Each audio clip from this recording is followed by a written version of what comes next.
A young Richmond police officer leaves behind a wife and a young son. Today, he was laid to rest. I'm Sam Dick with live team coverage. Big storm system across the Plain States promises a bumpy overnight across central and eastern Kentucky. We'll break down what to expect just ahead.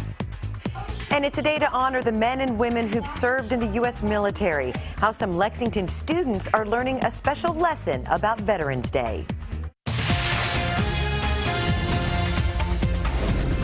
This is WKYT News at 4.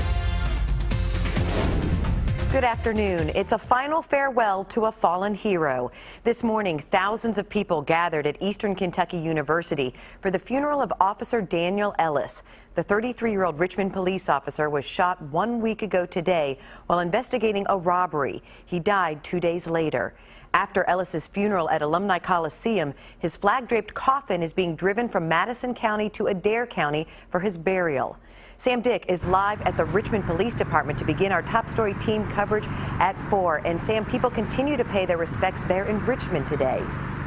Jennifer, they do. It was an amazing scene to witness here this afternoon on US 25 here in front of the Richmond Police Department. Hundreds of cars and trucks and people lined on both sides of this road to honor the police officer and show respect to his family. And as you mentioned, this was just a small portion of today's procession that's 100 miles long and ends in Adair County.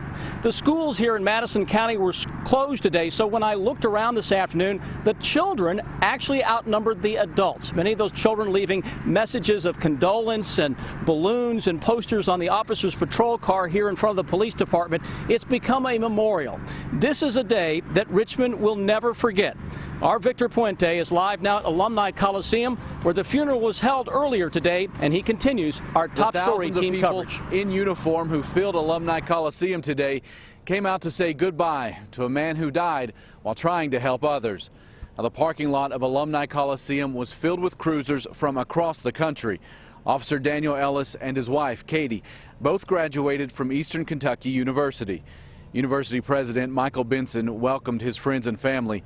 During the ceremony, those who knew Officer Ellis shared stories of him helping the people of Richmond, even those he arrested.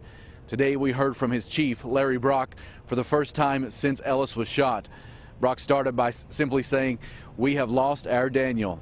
He would go on to say that their lives and the lives of Ellis's family would never be the same, and he promised Katie Ellis that the police department would always be there for her and her son. He also talked about the many stories they had heard about Officer Ellis's kindness. How he helped stranded motorists. How he gave an elderly woman rides home from work at night because she was afraid to walk. How he treated a person suffering from mental health issues as a human being rather than a police problem. After the service, Ellis's body was brought out by an honor guard made up of several agencies from here in Madison County. The upper parking lot was filled with people in uniform. It took about 45 minutes for the hundreds of law enforcement vehicles that made up his procession to clear this parking lot.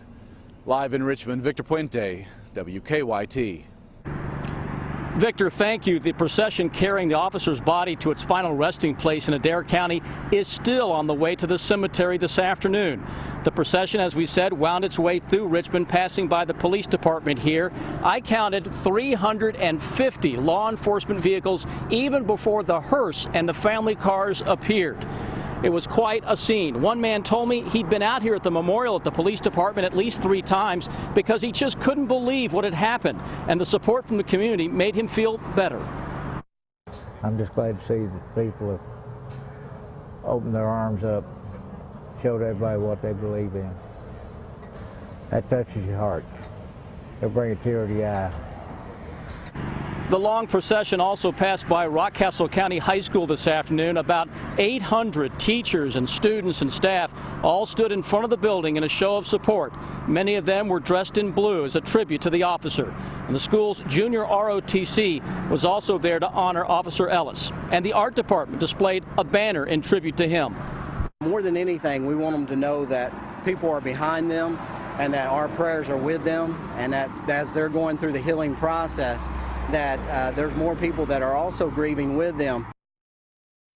Jennifer, as the procession reached this point here in front of the police department and the officer's car, the hearse and the family cars all stopped, frozen in place for about 2 minutes. It was something to see. They were showing respect, obviously, to the place where he worked for 7 years and that meant so much to him. Back to you. Thank you, Sam, and we'll check back in with Sam coming up at 4:30. Well, it's a cloudy afternoon across the Bluegrass, and that's keeping temperatures down. Here's a live look at downtown Lexington from one of our sky cams, where it's in the upper 50s right now, and we could see some storms tonight. Chief Meteorologist Chris Bailey is tracking them. Chris? Big area of low pressure, Jennifer, that we've talked about for several days, continuing now to strengthen across the Plain States. That's where the severe weather is currently located, just ahead of that low. But the cold front that it is dragging into parts of Arkansas and Missouri later tonight will be right on top of central and eastern Kentucky. Big temperature swing across the entire area. Snow on the backside of this storm system that continues to strengthen. We are in the warm side. Notice how those winds are now becoming southerly here across parts of western Kentucky. You see the showers and storms gearing up into Missouri and Arkansas. Look, though, just ahead of that low. Northern Missouri into Iowa, we've had tornadoes reported into that particular area. That's where the best spin is currently located. This is going to be a big wind maker. Here's what to expect. Line of showers and storms zips into the region. Timeline on that, late evening through the overnight. Winds will be the primary player. It could see gusts to 40 miles an hour. You mentioned those clouds. 56 right now into Lexington. Winds are coming at us from the southeast, starting to turn toward the southwest. Look at the temperature swing from those mid-50s into parts of central and northeastern Kentucky. It's 70 into Monticello into Wayne County, back into Bowling Green as well. That's that warmer air that is surging in ahead of our storm. So if anything, you may see the temperatures this evening go up. But as we focus on a forecast, we'll have some higher winds and colder temperatures for the weekend. Jennifer, that's in 15 minutes. We'll see you then, Chris. We're working on a number of other stories for WKYT starting at 4:30. Amber Philpott joins us from the newsroom with a look at some of the news in progress. Good afternoon, Amber. Hello, Jennifer. Some lawmakers are pushing for a new law to protect families of EMS workers who die in the line of duty. After Jessamine County paramedic John Mackey died this week, there's a new urgency to include EMS workers to state benefits. The 40-year-old husband and father of 3 died Monday, days after a car hit him in downtown Nicholasville. But his family won't receive the same state benefits that other first responders do. Now a bill currently known as BR 91 is working to change that. Unfortunately, when they're out there on the highway and side the roads and they're trying to serve the public, but they're also putting themselves at risk, anything unfortunately can happen and sometimes does happen. Coming up on WKYT News at 5:30, we'll have more on this proposed bill and those who are pushing for change. Schools here in Lexington are teaching children all about Veterans Day. Rosa Parks Elementary's 5th graders invited more than 100 veterans out to take part in the school's annual Veterans Day celebration. The educators and veterans told us that they hope to give students an appreciation for history. I hope he took an understanding of, what sacrifices people have to make, especially the veterans who go to war, and it took a lot to build this country, and I hope we don't ever lose that. At Lexington Traditional Magnet School, the students paid respect to veterans through a tribute wall representing the heart of a veteran. The LTMS students also sent thank you cards and candy to veterans overseas as part of Operation Gratitude. You'll hear from a student ahead on WKYT News at 4:30. That is a look at just some of the news in progress. Jennifer, back to you. Thanks, Amber. And Veterans Day is making headlines across the nation at 4. President Barack Obama visited Arlington National Cemetery today, where he thanked America's veterans for their service and addressed some of their unique challenges. Mary Maloney is in Washington with the story. There are more than 19 million living U.S. veterans, and today is the day Americans give thanks to each and every one of them. At Arlington National Cemetery this morning, President Obama laid the traditional wreath at the tomb of the unknown soldier. Present oath! Then delivered remarks thanking vets. Whether you served proudly in the Army, Navy, Air Force, Marines, or Coast Guard, you are part of an unbroken chain of patriots who have served this country with honor through the life of our nation.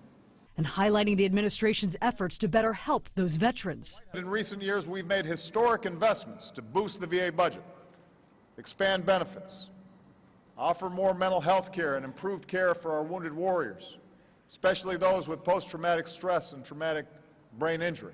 But the president admitted there are still challenges following the 2014 scandal involving extended wait times and lack of access to health care at Veterans Affairs facilities across the country. My message to every single veteran, to veterans all across this country, is that I am still not satisfied. VA Secretary Robert McDonald today agreed. I would say that we're making progress at the VA, but we're not where we need to be yet. Veteran unemployment is one area that's improved, according to the White House. And Obama ended his remarks by encouraging Americans to hire veterans, saying, "Our tributes today will also ring hollow if we don't provide our veterans with the jobs and opportunities that you need when you come home." I'm Mary Maloney reporting. One state is ordering 2 fantasy sports companies to stop accepting bets, calling it illegal gambling. Details ahead in WKYT Money Watch. And coloring isn't just for children anymore. Another company joining the coloring books for adults craze. That's ahead on WKYT News at 4.